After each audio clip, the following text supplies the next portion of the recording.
The term handcrafted gets thrown around a lot these days. It's become a movement, a trend that can obscure the passionate folks who actually make amazing things by hand. Their remarkable stories need to be told, and I'm going to find them. I'm Anthony Bourdain, and this is Raw Craft.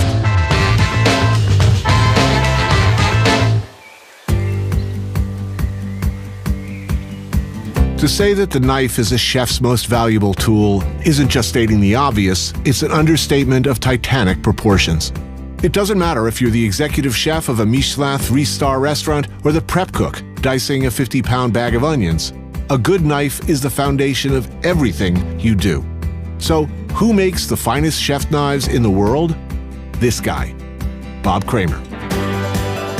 Bob's one of only 122 master bladesmiths certified in the American Bladesmith Society, and the only one who specializes in kitchen knives. Simply put, he's a rock star, forging knives that are as desired for their beauty as they are for their legendary sharpness, resilience, and strength. Kramer knives have become a status symbol among serious chefs and serious knife collectors alike. They're knives that demand excellence of their owners, and more importantly, excellence from their creator. I paid Bob a visit at his workshop in beautiful Olympia, Washington. How does one make the most awesome knife in the world? Today I'm incorporating meteorites into my material. This is probably man's first encounter with a solid chunk of iron. That's a meteorite. Wow. That's a starstone. The first thing Bob does is forge his own steel. In this case, from melted meteorite. Next, it's a matter of layers. I'll lay up a sandwich. Basically, that's your knife right there. So the idea is to cook it down and Exactly. smash it. Yep. And push all of these layers together. Those layers fuse together and it becomes this. So then this gets ground clean on both sides, cut and restacked, and becomes that. And then cut a knife out. So it's literally a whole bunch of these become this, Correct. becomes this, Yep. then this, then this, Yeah. and then the work begins. Exactly. Wow. Yeah. Want to see it? Yeah. All right. That'll protect your Cool eyes. helmet. Yeah. Man. All right.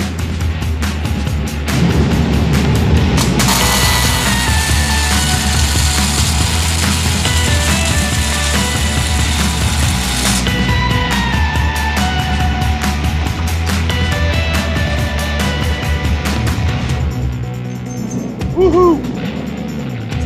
Wow. How long would it take for me to make a pizza in there? About a half a second, maybe.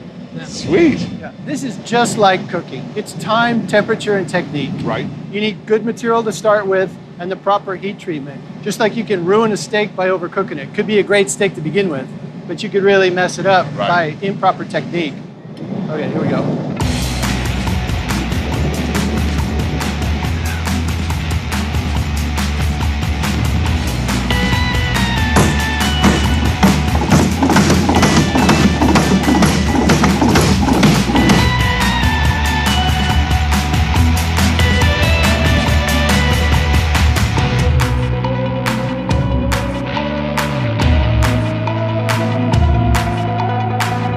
So now I'll grind both sides clean to make sure that there's no scale.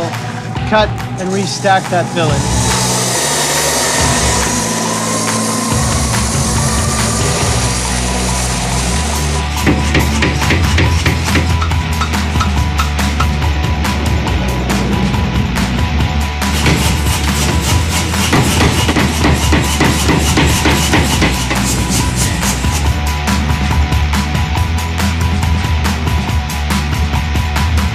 All this gets cut away. The fat. So on this, we can either use the bandsaw to cut off that extra material or use this grinder to just get rid of that excess meat. It's like trimming a steak. Exactly.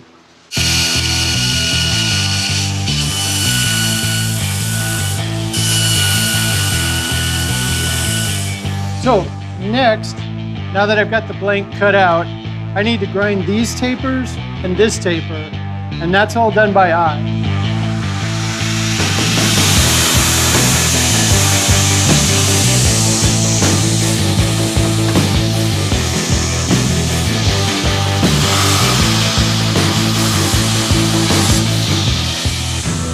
Now that the blade is ground and shaped and tapered, it's the magic part. This is where the steel becomes hardened. So we have to take the material up to a particular temperature and hold it, like baking a cake.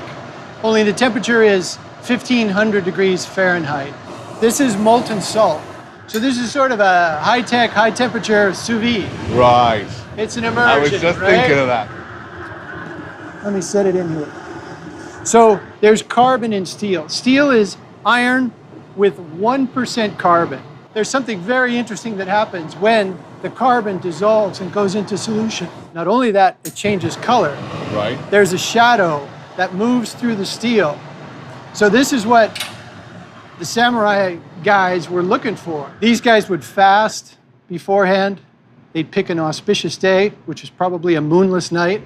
So it'd be really dark in the shop.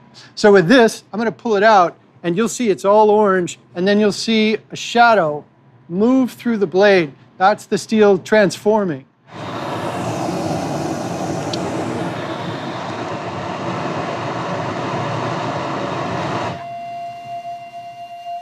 And that's it. Wow. That line that's marching across there, that's the phase shift. It's gone. Yeah, what's happening in there? What's going on? So this is ferric chloride, which is a base. It's kind of on the other side of the acidic scale. And this chemical starts to eat into the steel at a very subtle level. So, you know, some layers get eaten away faster than others. You know, if somebody stabbed you to death with that knife, and that would be wrong, I hasten to say. Sure. That knife's so beautiful, you couldn't help but say, wow, that's a really amazing looking knife. That's gorgeous. You'd remember. Oh, wow, look at that. Boom.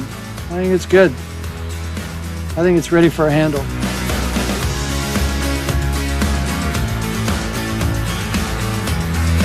And now I just need to shape and make this comfortable. And presumably I want it to fit into my massive, Exactly. yet incredibly sensitive paw.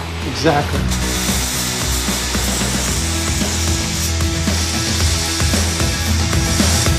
All right, final step. Yeah. Put an edge on this guy. Sooner or later, if you have a good knife, in fact, constantly, you should be doing what we're about to do here. And I'm trying to use the full surface of the stone. And the purpose, this is the most crucial stone. This first stone sets up the edge. This is the foundational stone. So if you watch how this cuts, it doesn't want to push cut. It's because we haven't stropped the edge. It'll slide cut easily. Right. But it won't push cut. And what the push cut is what a razor will do. Right. And if I just give this a few strokes on the leather, and this is just a plain piece of leather. Whoa. That's nice. Oh, yeah. Like butter. Nice. Thank you. Look at that. Oh.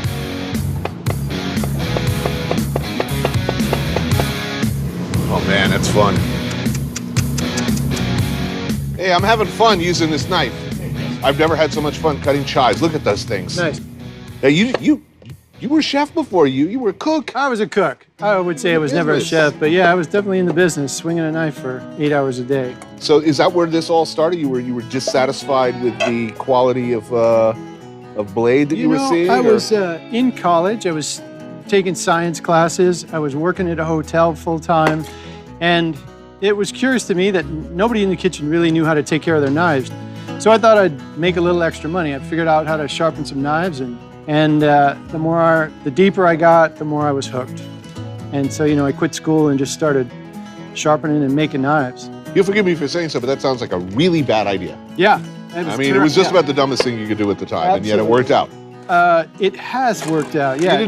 But you didn't really know what you were doing either. I had no idea. So the other night I'm in here working, I'm making some steel for a knife using a meteor. I'm thinking, what's a cool way to make some salmon? And I'm gonna heat up a meteorite and use it to smoke this.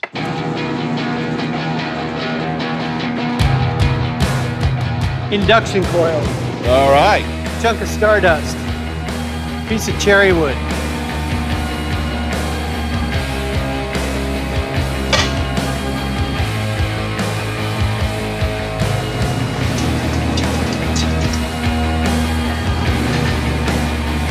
Sweet.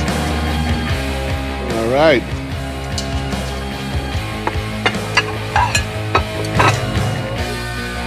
Hello? Smoky scrumptiousness, I smell. All right. I believe we can pour the beverages now. All right. Yay! So you got to tell me, what did you think? Did you know this man when he decided to throw away a perfectly good career in one dead-end job in a restaurant business I don't know where to the pursue perfectly good this? career came from because it was clowning and then some other things. But Did you see clowning? Went to. Did you go to clown college? I he did. did go to college. You went to. There is a clown college in Florida, right? Oh, now I want to drink.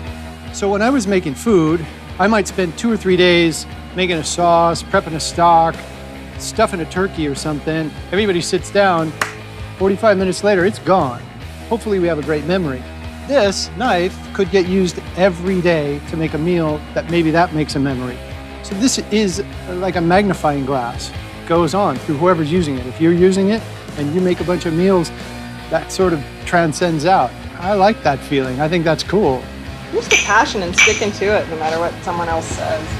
Bob Kramer is clearly out of his mind.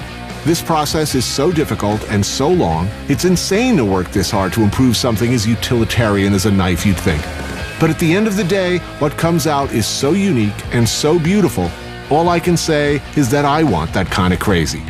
That's the kind of crazy that makes the world a better place.